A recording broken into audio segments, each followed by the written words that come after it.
afternoon. My name is Pradeep. I teach chemistry at the Department of Chemistry here. On behalf of IIT Madras, on behalf of the Dean of International and Alumni Affairs, IIT Madras, and on behalf of Purdue Alumni Association, let me welcome you all for this meeting, this lecture. This is the first lecture of a series of lectures that Professor Graham Cooks is delivering. The first one is here, the second one is in Bangalore, then he is going to deliver another one at Ahmedabad, and subsequently one other thing, but it's not under this aegis, it's at Mohali, IISER Mohali. Professor Graham Cooks is our distinguished professor, and he is also, he has been a distinguished professor at Purdue University for a long time, since 1990. He received his PhD, 2 degrees, one from University of Natal, South Africa, and another from Cambridge University. His interests involved construction of mass spectrometers and their use in fundamental studies and applications. Very early in his career, he contributed to the concept and implementation of tandem mass spectrometry and desorption ionization, described the very first matrix-assisted ionization experiments, invented new MS scans, including multiple reaction monitoring, you commonly refer to as MRM, and built hybrid instruments. His interest in minimizing sample workup and avoiding chromatography contributed to the development of the ambient ionization methods, including desorption electrospray ionization, DESI, thus now branched to become several tens of techniques now. Well, he has gone on to miniature mass spectrometers and their applications to problems of trace chemical detection, mass spectrometers, backpack mass spectrometers, and things of this kind. He is a mass spectrometrist par excellence. Wherever you go about, people talk about ion chemistry, mass spectrometry, this is the name that figures in most of those discussions. Graham Cooks is a past president of the American Society for Mass Spectrometry and the International Mass Spectrometry Society, and a life member of the British, Indian, Chinese, and of mass spectrometry societies. And he has won awards of the Royal Society of Chemistry and the American Chemical Society. He is a fellow of the American Academy of Arts and Sciences, and he recently won the Treffer's Prize in Chemical Sciences. He has been the advisor of 128 PhD students, and his students are all over the world. His science has contributed to 4 incubated companies. Well, what is written here in his brief resume is that he advised 2 to the power 7 PhD students. His science has contributed to the development of many techniques, as I just mentioned, contributed to several millions of dollars of revenue every year for mass spectrometry companies. So it's a pleasure to have Professor Cooks with us. He has been with us for several days now. He will be with us for a few more days. And he'll be coming again. He has a joint student now at IIT Madras. And his student at Purdue has just landed here this morning. He will be here with us for 2.5 months. You will have more opportunities to interact with him. Please welcome Professor Graham Cooks.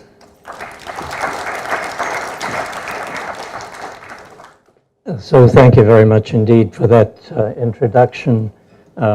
one of the nice things about being here this afternoon is that Pradeep was a postdoc with me for some years back, and the kind of associations that are developed in a lab last for a lifetime, and they actually become better and better with time. So I greatly appreciate my interactions with you, Pradeep, and admire what you've been able to do here in Madras.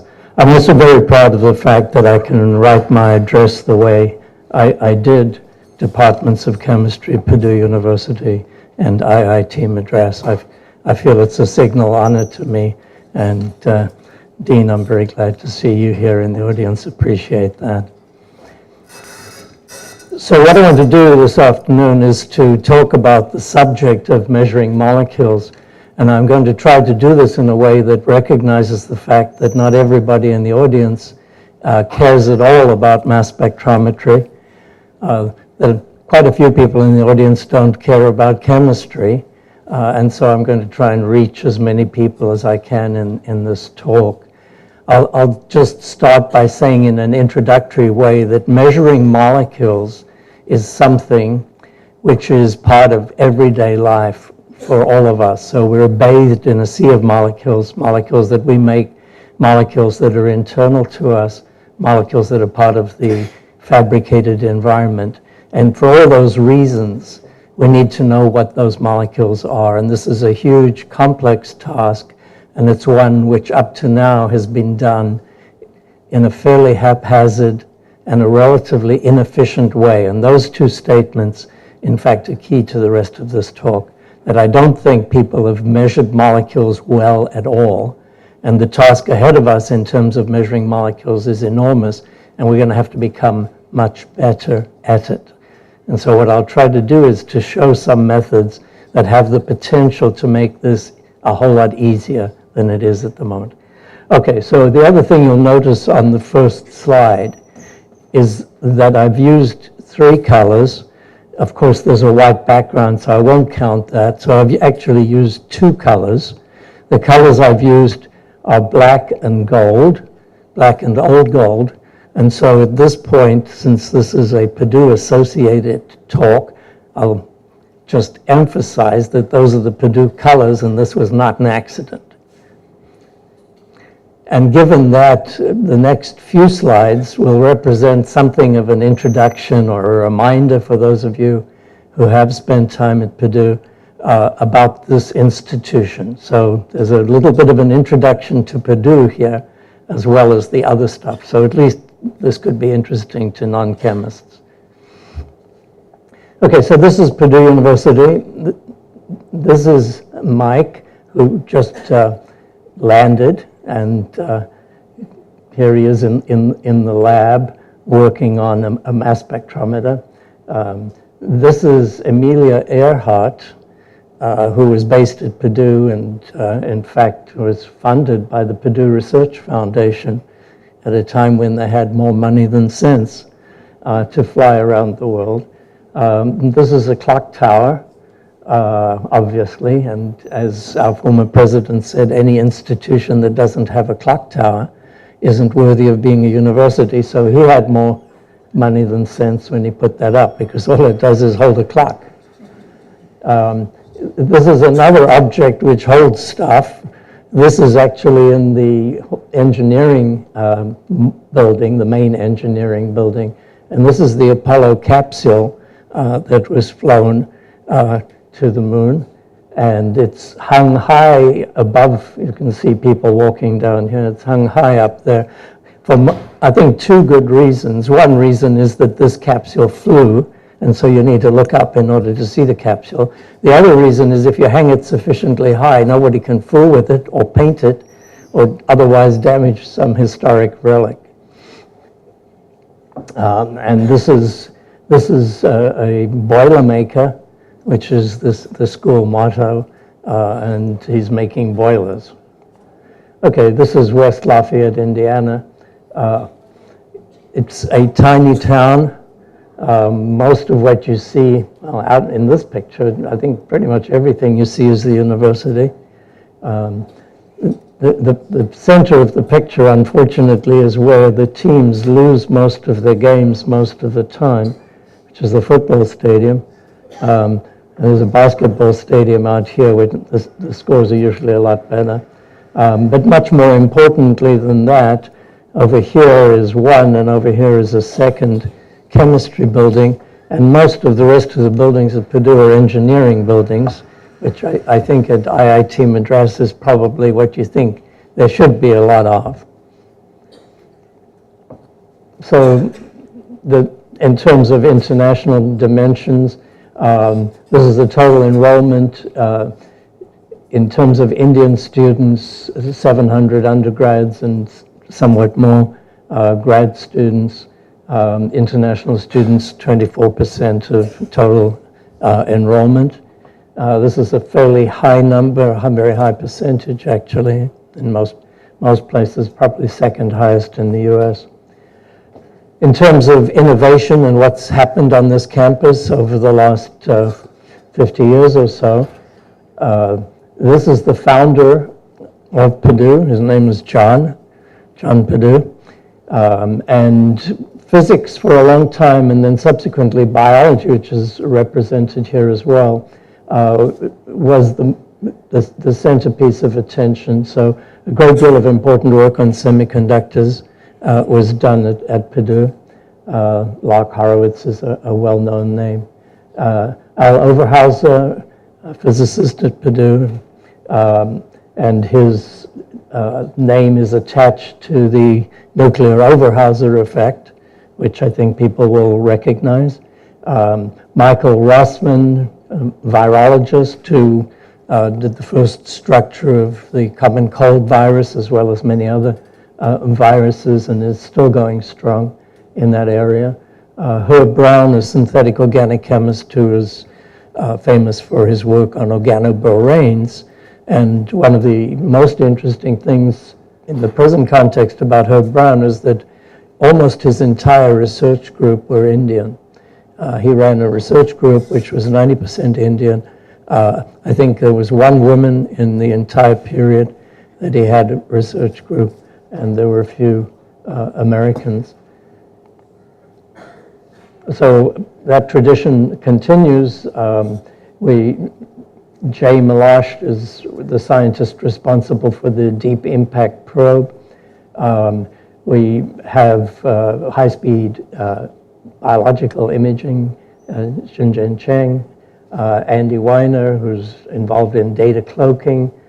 We have a number of groups that are involved in drug discovery. At a couple of years ago, we had more drugs in clinical trials than a couple of the major pharma companies. So we've put some emphasis in drug discovery as well.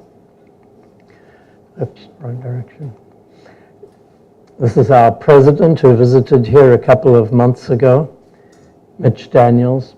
And this is a little bit about, and I put this one in because of an interest in startups here with IIT Madras and in Chennai in general. So we've had a research park at Purdue for almost 60 years.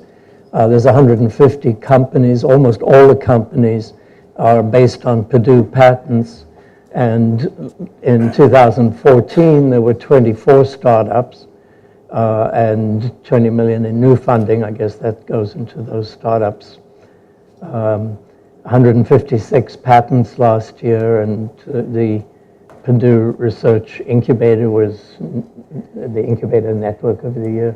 So most of the companies are in West Lafayette here, but there are in fact Purdue research parks all along I-65 between Chicago, in fact, and Evansville. Purdue is sometimes called the cradle of the astronauts because there have been 23 astronauts who've been Purdue grads. And those have included these people, Gus Grissom over here, who was one of the Mercury 7 astronauts who was unfortunately killed in the fire at Houston. Eugene Cernan, who was the last man on the moon, and Neil Armstrong, the first man on the moon, who was a Purdue grad, and who's represented in a statue here, which is outside of Armstrong Hall, which is the main engineering administration hall on campus. So these are some Madras expats. Suresh Garamala, who's our executive VP, who is an IIT Madras grad. He was here a few months ago, and I'll leave you to read the other names. This is not a complete list. It's what could be grabbed in a quick grab. So of course there's space. Pradeep, I'm putting you up here. There's people that have spent significant parts of their careers at Purdue. So we're pleased with all of you and proud of you. Some people we're proud of as well then would be Anand Ramdas, who's the Locke Horowitz Professor of Physics at Purdue, and Raman's last student. And he's spent his entire career at Purdue and has been recognized for his work in spectroscopy, not surprisingly. And then H. Nagishi, who won the Nobel Prize in Chemistry a couple of years ago, and C.N.R. Rao, who is a Purdue PhD, of whom we're extremely proud. So turning from the general situation at Purdue to the chemistry department in particular, and I'll say this because I say it at Purdue, chemistry is kind of a middle-ranking department at Purdue. We're not as bad as the humanities, but we're not as good as engineering. So we know where we stand. So engineering is pretty much king at Purdue. Chemistry is trying to get there. So these are the areas we emphasize. We emphasize instrumentation. We emphasize, in the chemistry department, drug delivery, energy, synthesis, and materials. And we have a faculty of 55 people, and so we could go through and do a cross matrix of all those people in all of these areas. That would not be interesting. Coming back to startups, these are chemistry department startup companies.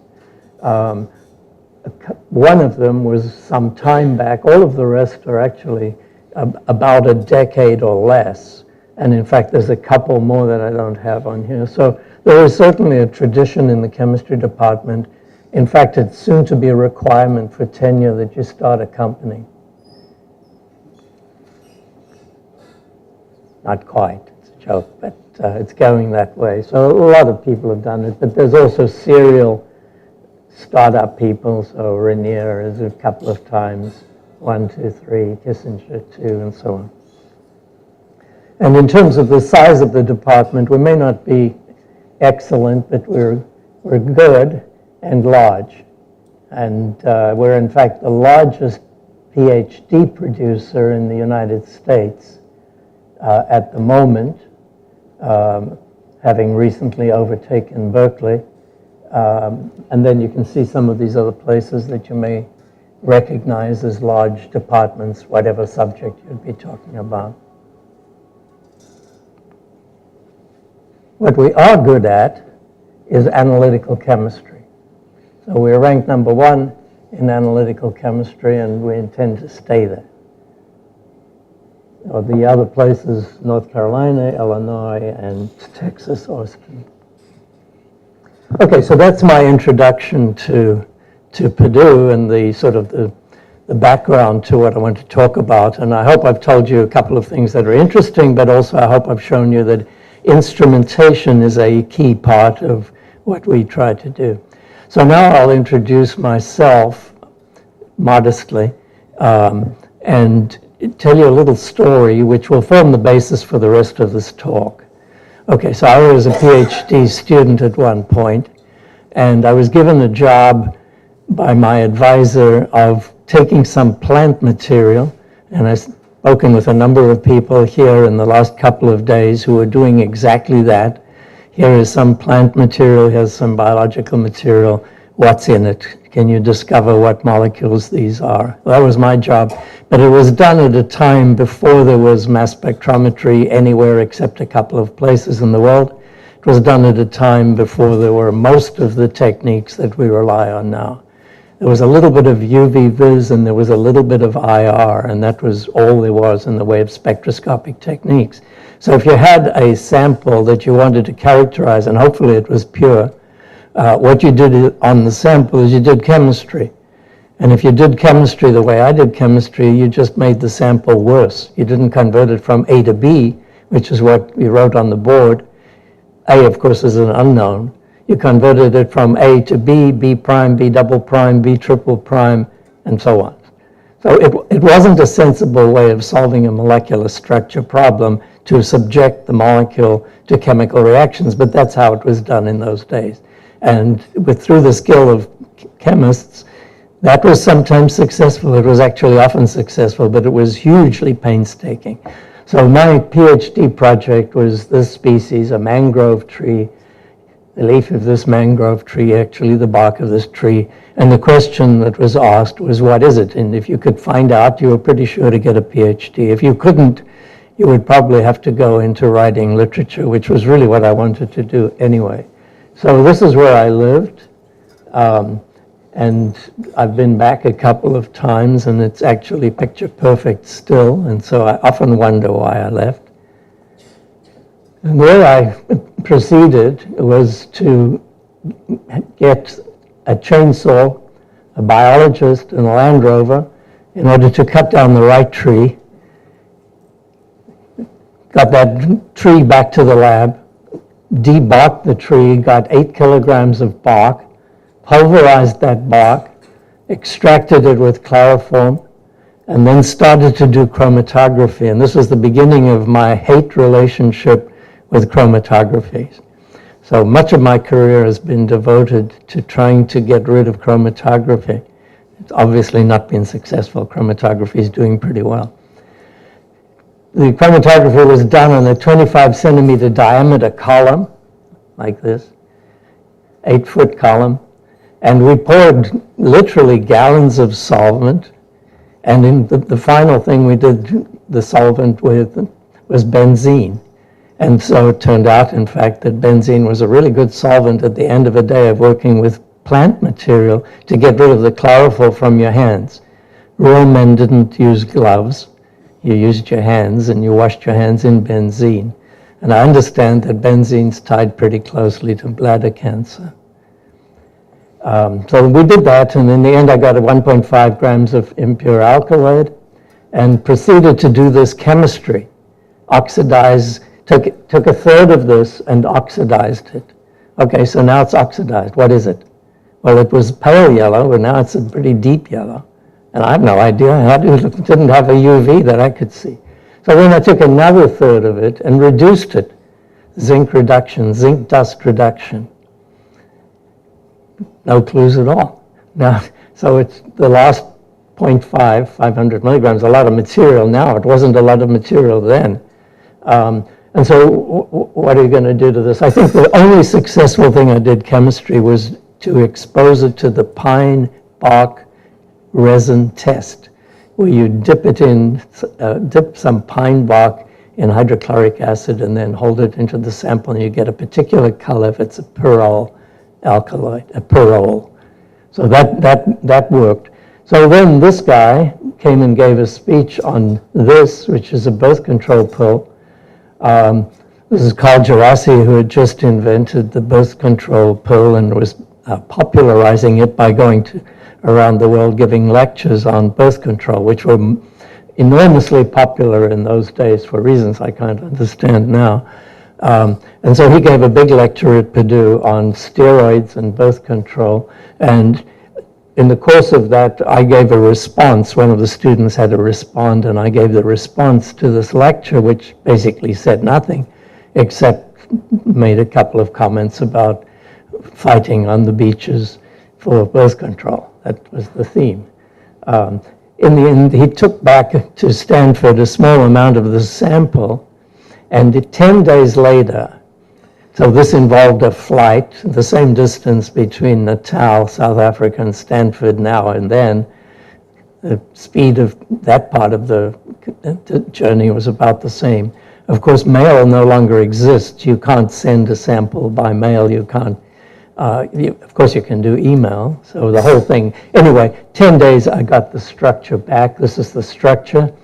There's a nitrogen there. There's a nitrogen there. There's 1, 2, 3, 4 sulfurs. It's a bis disulfide, 2 disulfide bridges. It oxidized very readily. In fact, it went to the disulfonic acid. It reduced very readily, went to the dimercaptan. I didn't recognize any of those products, but mass spec gave the answer. So this experience then raised a question for me: can chemical analysis be made faster and simpler? Because I almost became a poet because of failing to get this thing to work, which I essentially did fail. I was saved by mass spec. And a few years later, I think I found a part of the answer in tandem mass spectrometry. So in tandem mass spectrometry, which I'll tell you about now in a little bit of detail, you do mass spectrometry twice. You take a sample and you do mass spec and you get information if it's a pure sample. If it's not a pure sample, then you can separate out components of that sample. So it's a kind of chromatography, except it's not chromatography, it's just separation. You separate the ions instead of separating the neutral molecules. And then you dissociate the molecule, and then you run the mass spectrum that tells you what the ion was. And if you ionized it gently by, say, dropping a proton softly onto the molecule, then you'll have the molecular structure. So tandem mass spectrometry, MS for mass spectrometry, MS. So MS. So that experiment allows the direct analysis of complex mixtures. And I had a complex mixture. And so, in fact, to many, many people since. So this is the experiment. Ions are used as surrogates for neutrals. This is your problem. You've got a complex mixture consisting of many molecules, and you wish to identify those molecules. Maybe all of them, maybe just some of them. What do? You don't work with the molecules. You convert the molecules gently into ions so that each ion has the same structure as the original corresponding molecule. So this is called a soft ionization method. The common example is to put a proton on a molecule. So now you've got a protonated molecule. This set of ions can easily be separated with a mass spectrometer. Of course, you could take this mixture, complex mixture, make your ions and record a mass spectrum, do mass analysis. If you did that, you would get a pretty bad looking mass spectrum. This is what you would get if you had a really complex mixture. This is a real mass spectrum of complex mixture of fly ash. So there's hundreds and hundreds of molecules. You can't tell anything about any individual molecule. You would have to do separation, and traditionally what you would do is you do chromatography. So you take the fly ash, dissolve it up, separate it out. 3 days later, you would be able to do the mass spectrometry. That's much too slow. So instead of that, we separate out the individual ions, which have the same structure as the corresponding MP molecule, dissociate that ion into a set of fragments, then do the mass analysis. So this is the MS spectrum. And the spectrum that's just been replaced had very poor signal and no information. This spectrum is rich in information, and this is in fact a trichlorobenzoldioxin. It's a dioxin in fly ash, and we get the structure immediately. So this experiment, this MS experiment, gradually became a major experiment in mass spectrometry. Most of mass spectrometry now is done at least with use of the MS experiment. So you can do it in a number of different ways. You can take a particular molecule, dissociate it, and look at all of the products. That's what I've just shown you. Or else you can take one of the products. This is a very efficient experiment. You're not doing any scans. You're characterizing a molecule not just by one ion, but by 2 ions, or 3 or 4, do a sequence. And this is the single reaction monitoring, or MRM experiment that Pradeep mentioned in the beginning, multiple reaction monitoring.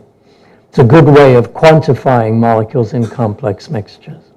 So because of these capabilities, we can go back into the field and we can find these hairy cactus, for example, and say what's in it. And this is an experiment we actually did. So what's in this particular Pachycereus weberi? Pachycereus looks like an elephant. And this is what's in it, or at least this is partially what's in it, a whole lot of alkaloids that you can structurally characterize. So this vindicated my PhD experience and said there are easier ways of doing this. So let's ask a further question. What we had to do in the experiment that I just showed you was we still had to dissolve the sample of interest.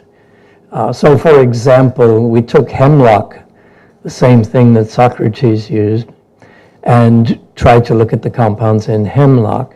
And what we did was to take the leaf material and extract it, put that complex mixture on a probe, put it in the vacuum, and record the MS-MS spectrum. So we're doing direct analysis, but we weren't doing it in the easiest possible way. So we were doing tandem mass spectrometry. We were looking at a complex mixture, but we were not working where we really want to work. We were not working with unmodified material in the open air. And so this next development, the ambient ionization, which is just 10 years back, solved the question of working on complex samples in air without any sample workup. And this is what I want to show you some examples of now. So real samples. And this is a point maybe that in discussions, particularly with engineers who love sensors, because a sensor is something that magically turns some system into information. It does. It usually tells you the pH or the temperature. You've got 10 million organic molecules. There's no sensor that's going to solve that problem. You need an instrument. You need a spectrometer, and in particular, you need a mass spectrometer. It can be a simple one. It can work easily, but it can't just, there's no yes, no here. We're asking a complex set of questions. So real samples, I'm going to emphasize this for later, are spatially and chemically complex. Spatially and chemically complex. So in the real world, what do we want to do? We want actually to make these kinds of measurements on real samples, whether they're water samples, sewage samples, biofluid samples, whatever they are. And that is being done at the moment by mass spectrometry. At more or less right now, mass spec is a $30 billion activity, $30 billion a year activity. Chemical analysis is a $300 billion activity, and it's growing something like 14% a year. It'll probably end up by growing a lot faster than that, because most things are not being analyzed. Most fruit is not analyzed. Most food is not analyzed, and so on and on and on. Most people being treated for cancer with drugs are not analyzed. The physician, of course, does the usual blood workup, and 2 days later there's some information. There's a huge, huge gap. So there's a huge amount of chemical information that's needed. This chemical information, the most high-performance version, and in mass spectrometry, maybe it's this. It's multi-stage, ion mobility, MS, and so on. $1 million instruments. They're going to be in a very few places. The real work is done down here.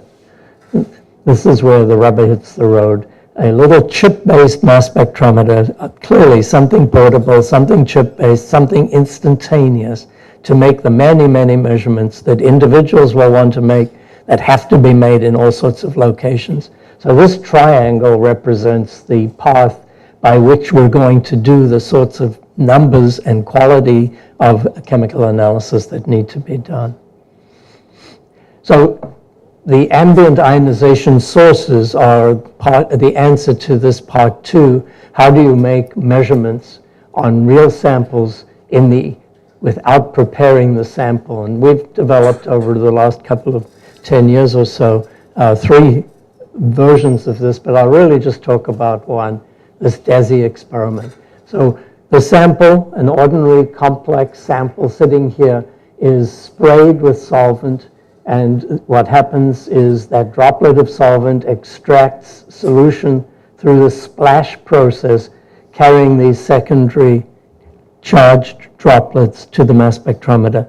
The solvent evaporates and you've got your sample. So the sampling is done just by spraying solvent at a surface, at the sample. So this whole process takes milliseconds. There's no sample workup, it's done in the air. This is an ambient ionization experiment. So for the next few minutes, I'm going to show you a variety of other examples of what you can do with ambient ionization with DESI. Okay, you can go to the airport and you can look at the luggage. So instead of having the dog, this is my grand dog. I'm his grandfather. Well, I'm not actually legally his grandfather, but I'm considered the grandfather of the dog. And he's a Purdue dog, and he's lost his job, which is why he looks the way he does. And the reason he's lost his job, because the mass spectrometer's taken over the job. He has to rest every 30 minutes. And so we've got a DESI mass spectrometer, and there's RDX on this suitcase, there's 50 femtomol. We get a spectrum like this, it takes 5 seconds and you've got an answer. So it has taken 10 years to begin this year for the first time to get these miniature mass spectrometers into airport security. That is a ridiculous amount of time because the science hasn't changed at all in the last 10 years. But that's how slowly society works. Okay, what else can you do? You can have a suspected case of a strep throat, and when you go for the standard procedure, the rapid strep test, gives a result which is about the same as tossing a coin. And so they don't take any action based on the result. They take a culture anyway, they grow the culture, and they let you know in 2 days' time if your child had strep throat or not. That seems a silly way to do it. If you want to know if a child has got strep throat, then you should identify the bacterium for strep throat, streptomyces, at the time.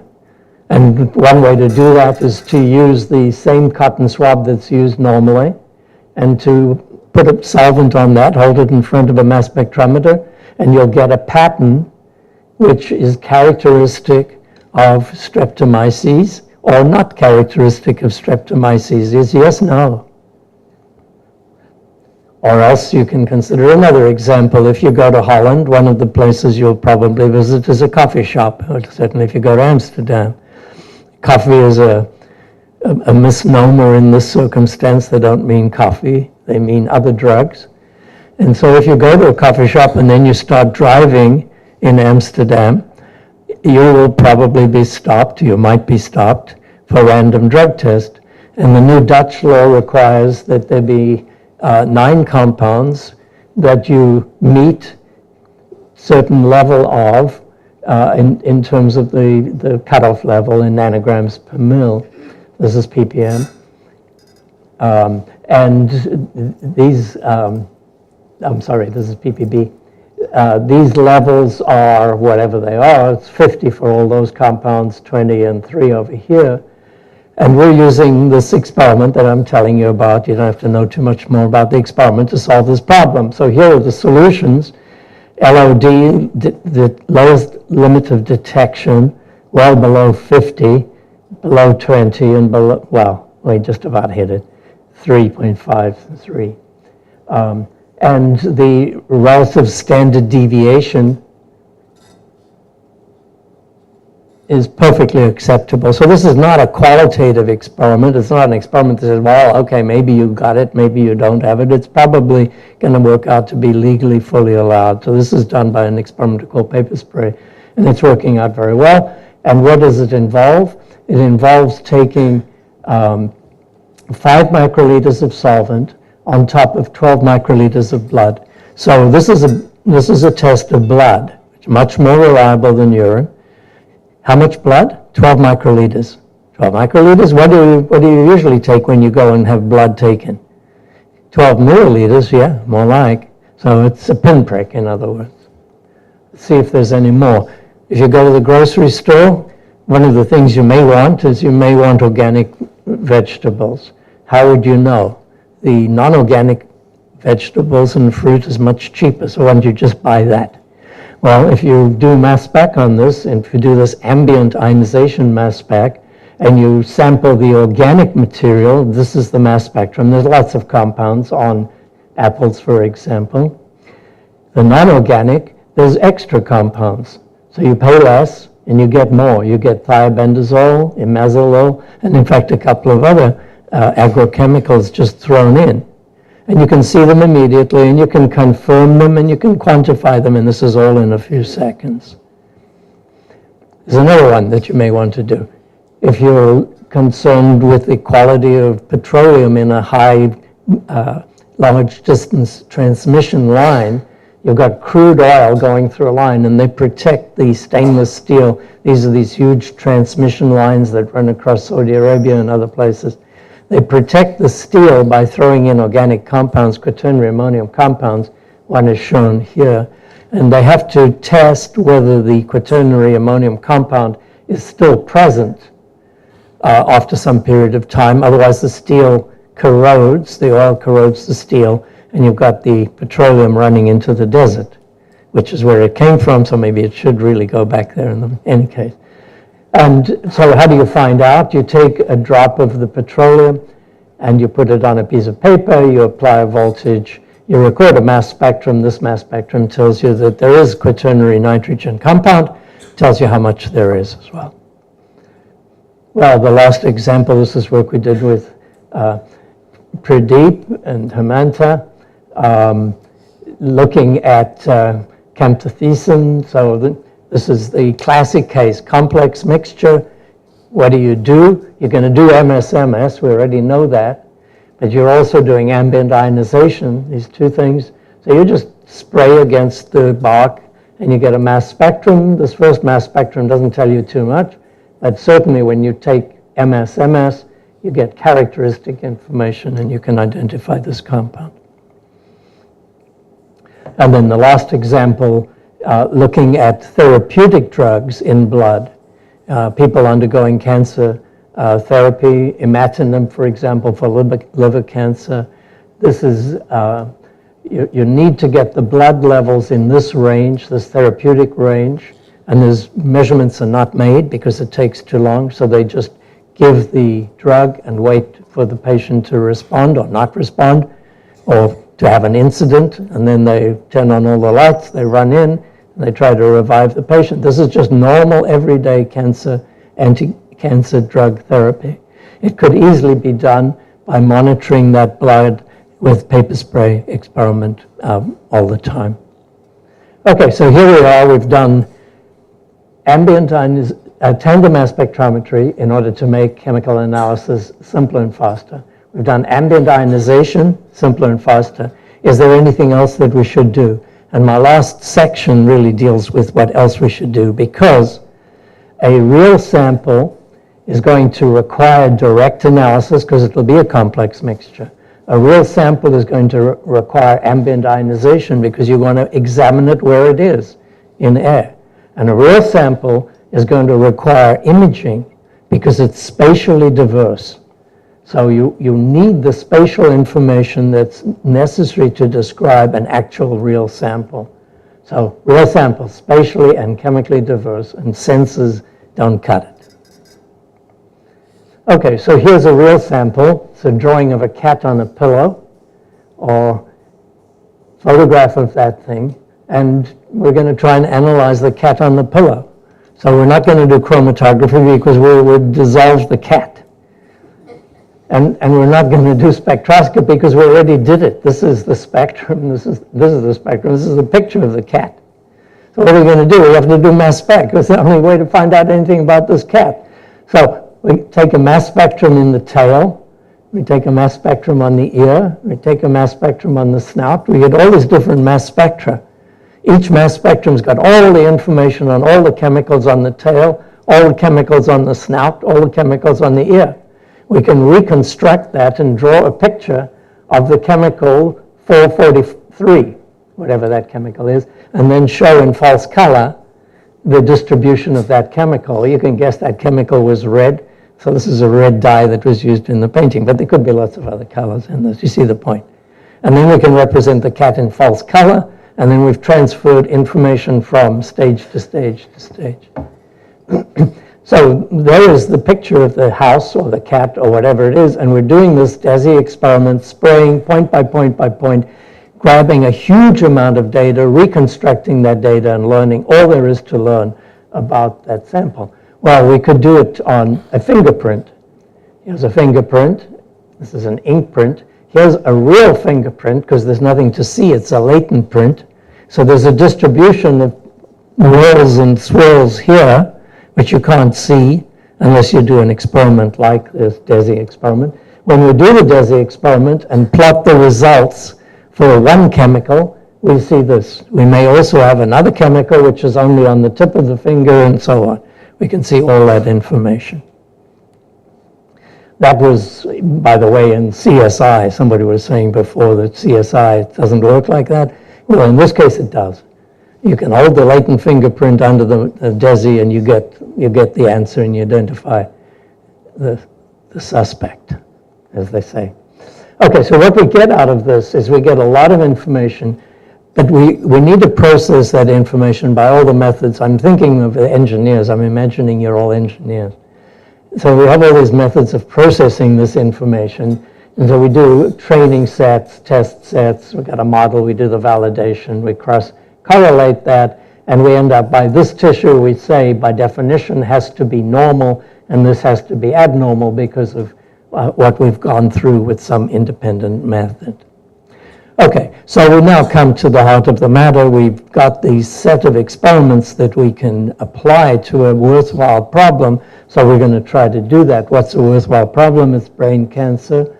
So if it's true that we can get a distribution of the chemicals in space without doing any sample workup, learning from the MSMS experiment, then this is a great problem to work on. So if we were to take a region of the brain or a tiny piece of brain tissue and run a mass spectrum just on one region, we might get a spectrum that would look like this.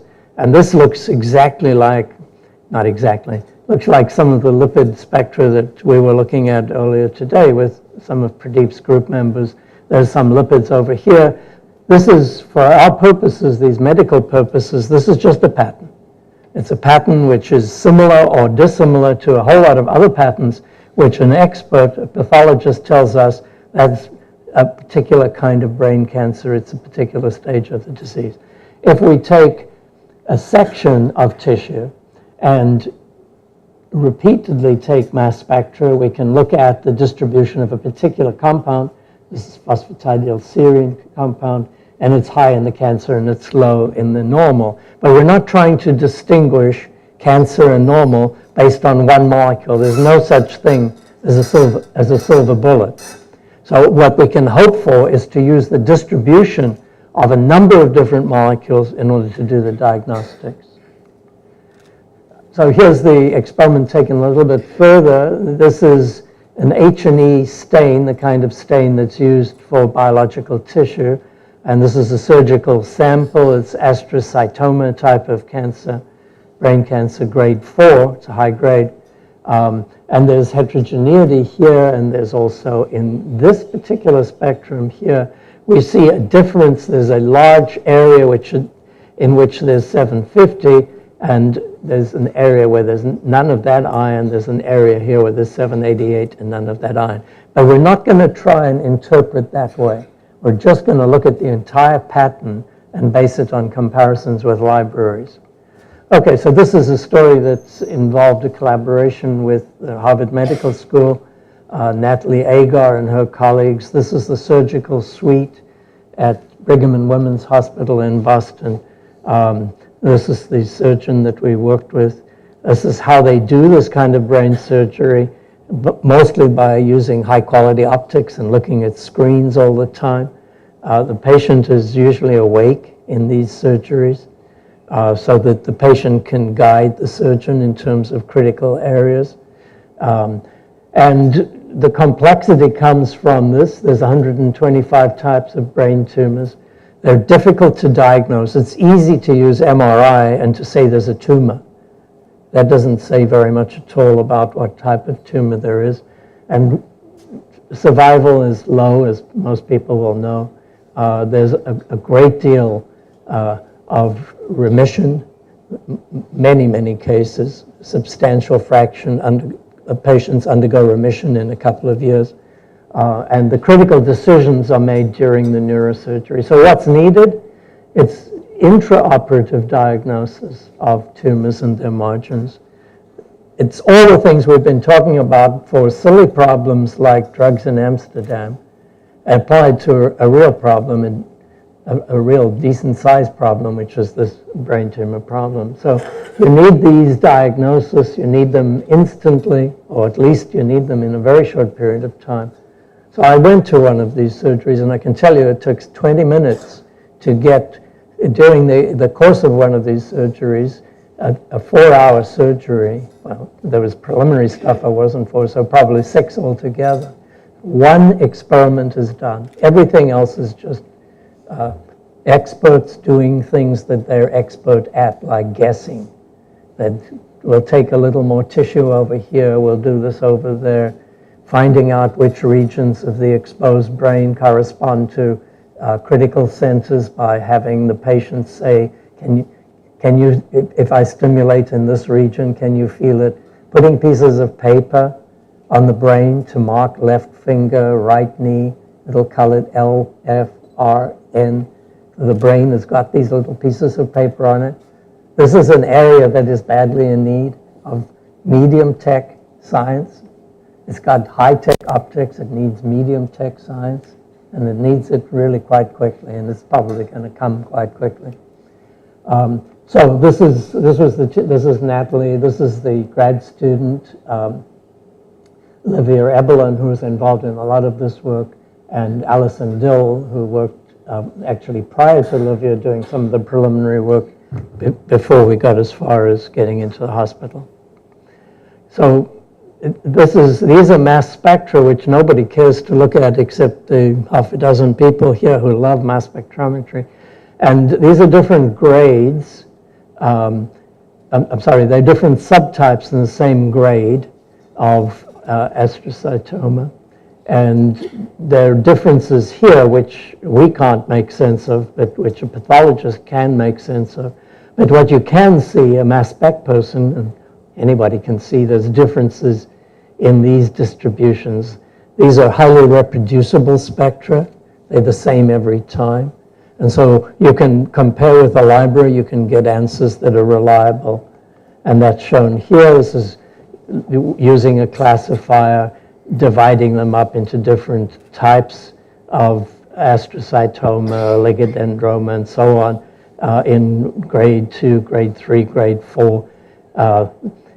The percentage of that, and then the concentration of tumor cells. So divided up pretty fine in terms of the type of tumor and what's involved. And then the success rate for this overall was 90%, something like that.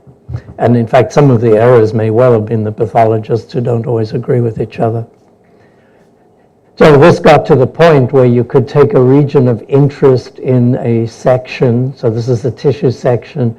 This region is going to be examined. And then just by applying these numerical methods, you would classify that region. So this region in that tissue, sample G26, is grade 4 astrocytoma. And so it's astrocytoma here, and it's grade 4 entirely. That's that classification. And then another sample is a mixture of astrocytoma and oligodendroma, and grade 2 and grade 4, the region between.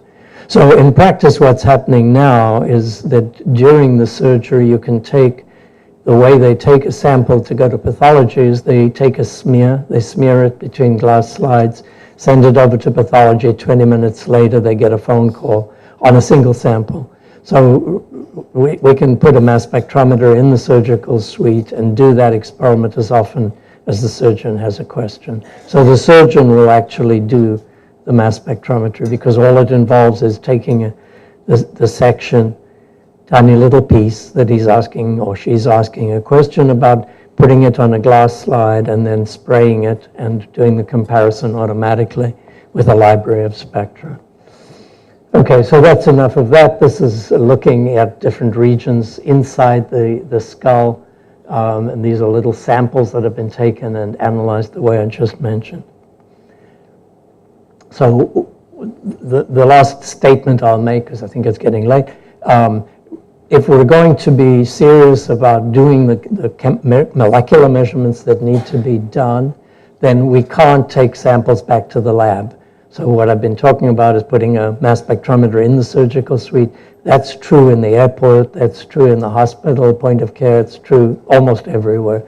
So the old way of doing things can't continue, but also there is no need at all for a high performance instrument. You can have low performance. These surgical experiments did not require high performance at all. They require quite low performance. So for a while now, we've been building miniature mass spectrometers in an attempt to be able to resolve these problems. So here's a miniature mass spectrometer. Here's a house. Here are some things we've been looking at. So here's the garden, the grass in front of the house on which people spread chemicals for no good reason. This is day 1, day 2, day 3, day 4, day 5, day 6, looking at the poison that they've put on their grass outside their house so their children could enjoy playing on the grass, I suppose. I don't know why they do that. This is a miniature mass spectrometer. This is a version of an instrument. Paul Hendricks built this one. She's got the sampling region in her hand. This is what she has on her back. These are mass spectra that you get with this tiny little thing. It's this big, this 3 inches, 10 centimeters. This is cocaine. This is the MS spectrum of cocaine, MS cubed spectrum. This is all you need. You don't need high resolution, high performance, $1 million kind of mass spectrometers. These things should end up by being very cheap, very simple. You go to the grocery store with them. I'm not going to show you the video. When you go to the grocery store, you shine this thing on an apple, you see a mass spectrum that tells you they put this toxin on the apple. The reason is they didn't want the brown scald on the apple, right? So it's an environmental question as well. It's a question of educating the public. Do you want a little bit of brown on the side of your apple, or do you want it shining at you and reflecting your image in a bunch of chemicals? I mean, it's so straightforward. It's not funny. And your mother told you to peel the apple, and so now you do an imaging experiment where you cut the apple and you spray across it. You find a lot of the stuff on the skin or just under the skin, but you also find a lot in the center, so your mother didn't know about this because she didn't have a mass spectrometer. And of course you can look at all sorts of things. So the combination I've been talking about is tandem mass spectrometry. You know exactly what you're looking at. Ambient ionization, so you can do the experiment out in the open air without working up the sample, and miniature mass spectrometers so that you can go where the question is. And this is a summary of all of that. So tandem mass spectrometry, ambient ionization, miniature mass spectrometers, and the ability then to apply science and technology to the question of chemical measurement. I'll just put up at the end then a picture. Oh, I thought it was going to be a picture of the research group. It would have been a picture of some of them, but they wouldn't all fit, so I won't have any, but I'll just say that I'm very much indebted to the people I work with. Thank you very much.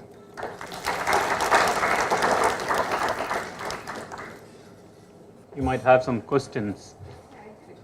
Yes, it is complex. We're extracting whatever we'll extract into a drop of solvent from the swab. And so if it's a mixture of several microorganisms, we see the spectrum, the sum of the spectra of the 2 different microorganisms. That is not normally like that. It's normally just one major bacterium. And does it really help in diagnosis? We'll see. We're doing a clinical study at the moment. I mean, so it's still under trial. Oh yeah, but it does, in the lab, we can distinguish several Streptomyces species and certainly distinguish from other kinds of... So if I had a pure strain of strep... Yeah, you get a characteristic spectrum every time. I can see that. Yeah. Whether it's proteins or lipids or whatever. No, it's lipids. All of these experiments are done by lipid analysis. How do you make sure there's no... We don't care. We get a mass spectrum. Right? You could see some. If we don't even look out in the region where the proteins occur. We're looking up to about 800 molecular weight.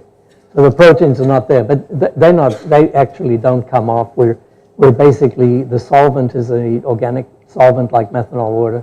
We're not pulling off proteins efficiently. So you're looking at the lipid profile. Well, we're looking at whatever shows, which is mostly lipids, yes. But this experiment doesn't really depend on identification of the molecules. It just depends on there being a molecular pattern converted into ions, Signature for which is a signature. It's got to be reproducible, and you've got to you've got to have a library of particular microorganisms. And Yeah. what you're saying is that there is reproducibility. and it I'm can- saying the reproducibility is spectacularly good. And that had to be true for the brain cancer work as well.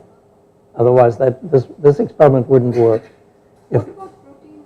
Touch proteins? We don't like proteins because there's so many people working on proteins. No one was working on lipids when we started. It's just a really nice area. But proteins are also diagnostic. Yes, but 5 years ago, people would have told you that lipids were not diagnostic. Now it's turning out that lipids are at least equally diagnostic, maybe more diagnostic. So what you're saying is proteins are not as helpful as I'm saying it's not necessary to look at proteins. It's much easier to look at lipids. yeah, but if I want to look at proteins through mass spec, Yes, you wouldn't use this method. You would use another method. The best of those methods involves using a laser. So now the thing has become more complex and more expensive.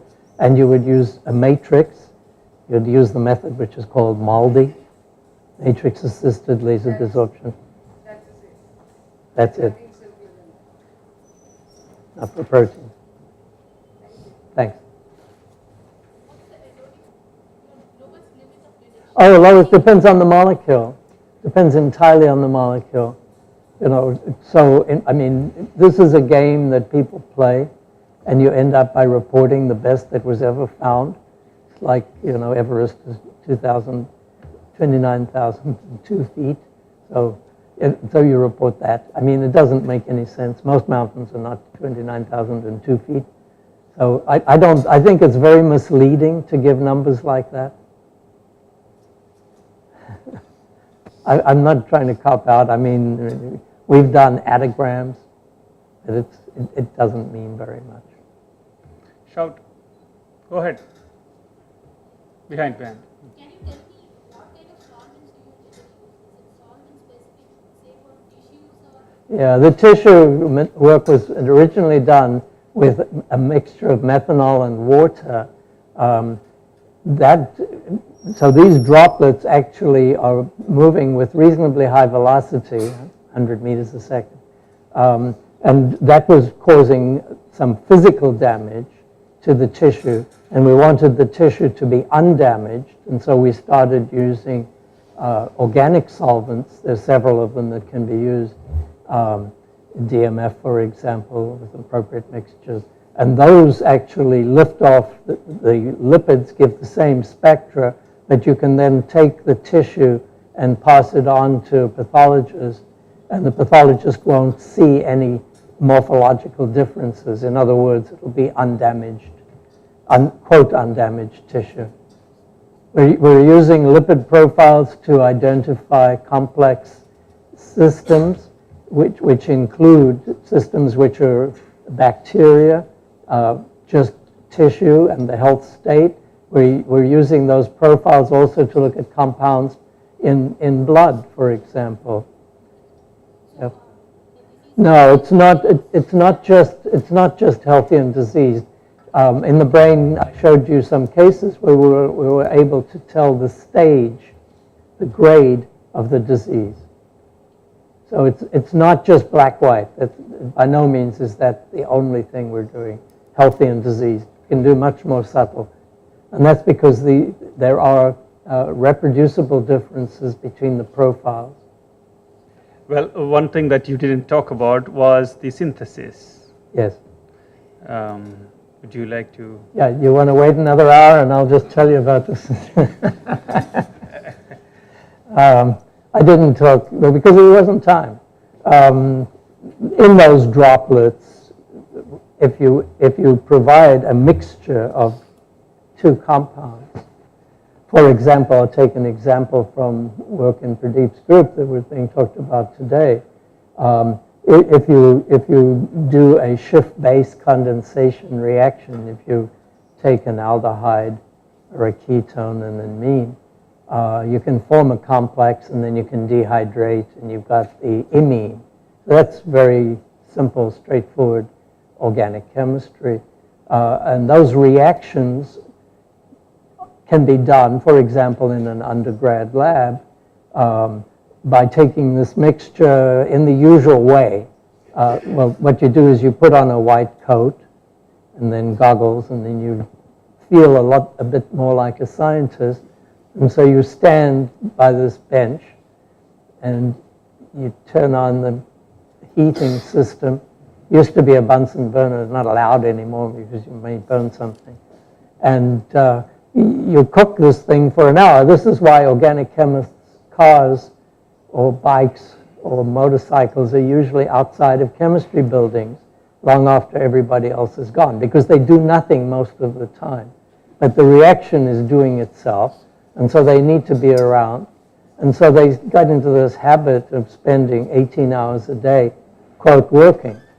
They're actually not working at all. The reaction is working. So it's become a way of life. It's sort of a very comfortable thing to do, to be working all the time. It's led to innumerable divorces. The sociology of organic synthesis is one of the more interesting things around. Anyway, that could all change, because instead of taking an hour, or maybe more like 3 hours, so there's time to have a cup of tea and then come back to the lab and so on. You can do these same reactions in these micro droplets under accelerated rates. So if you take this mixture of this aldehyde and this amine, and you spray that mixture and collect the product, then these little droplets are evaporating and you collect the product, and lo and behold, you've got the imine in your hand.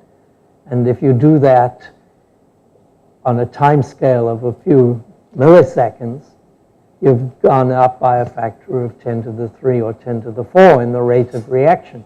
So that would be a nice way to do chemistry, or even to teach chemistry, because you could do an entire semester of organic synthesis in an afternoon.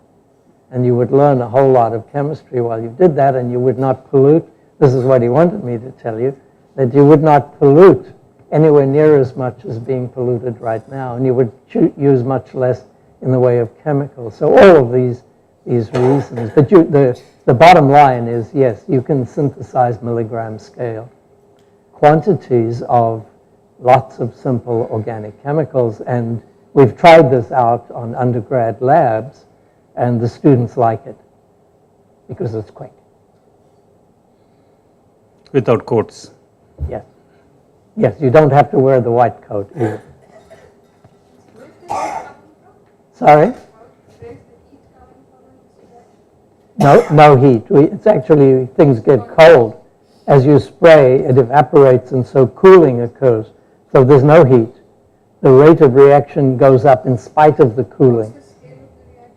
Well, the droplets start on the micron, maybe 3 micron scale, and they end up, if they keep evaporating, which they do by the time you've collected the product, they end up on the molecular scale. And so if you had this base, and it's protonated, so we're going to work at pH 5, say, you've got a base, it's protonated, you've got a ketone, so you've got these 2 molecules which are going to eventually react while you go and have tea, right? But if you remove the solvent, evaporate, evaporate, evaporate, evaporate, then you've got an ion and a molecule and no solvent to stop them from reacting. So solvent is really the way in which organic synthesis ensures that there are long tea breaks, because these things react immediately. Huh? Well, it's the lack. It's the lack of solvent that's stopping reaction. Yeah. Swati, you had a quick question. So you water, and mostly it's a combination. How does that affect this lipid study? Well, those solvents are good at extracting lipids, but it doesn't have to be. You can use chloroform if you like. That extracts lipids as well. You need a solvent that's good at extracting, and you need a solvent that will evaporate nicely. That's all. But mostly we see a combination being used. Yeah, it's traditional. It's not. It's, for this tissue work, we don't use it anymore. So methanol water is not used now in the tissue work. But it was a traditional solvent in electrospray. Yeah.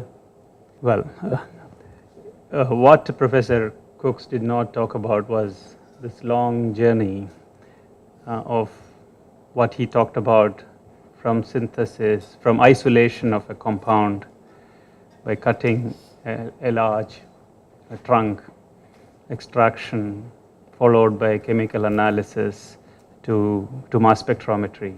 And today's miniature mass spectrometry and ambient ionization, it has been a very long journey of ions. In that long journey of ions, there are many things that he didn't talk about. Ions gave us information about structures. Ions gave us information about thermochemistry. Ions gave us information that chemists, all branches of chemistry and biochemistry appreciate today. Many of them he has himself contributed to immensely. So it has been a great journey through the chemistry of ions, the chemistry of, chemistry through ions, and that is what he has exposed today. There's more to come because chemistry is synthesis, structure, and properties. And some time ago, we thought ions were telling us about analysis. But today, ions are actually making those compounds, those very same structures you analyze later on. So chemistry, the central aspect of chemistry, ions are going to play a very important role in the years to come, which is synthesis. That is what he talked about at the very end. Maybe new kinds of synthesis, maybe new kinds of molecules, new kinds of things which you couldn't access sometime earlier. The very last bit that he didn't talk about was also synthesis leading to structures, nanostructures especially. And that has a lot of things before us, not just synthesis of some shapes, but also, structures, but also shape-controlled synthesis of structures. That would lead to catalysis, that would lead to many other phenomena. So this chemistry is opening up, and which is sort of becoming a highly interdisciplinary area of activity. It's a pleasure to see this enormous growth of this area. I've been fortunate to be associated with at least a portion of the science. One thing that I didn't mention in the beginning was this enormous generosity of this individual. When I came here, I had almost nothing. Many of the things that his laboratory had, the properties, materials, many of them ran my laboratory here. So I'm immensely grateful to those little small things, gifts that I got, from which a tiny laboratory got nucleated here. It became something substantial today. So it has been a pleasure to be associated with you. So on behalf of IIT Madras, and on behalf of the Purdue Alumni Association, and also on behalf of Professor C.N.R. Rao, who also is part of this organization of this event, may I request our Dean to come on stage and present a memento on behalf of the institution. Thank you. Thank you.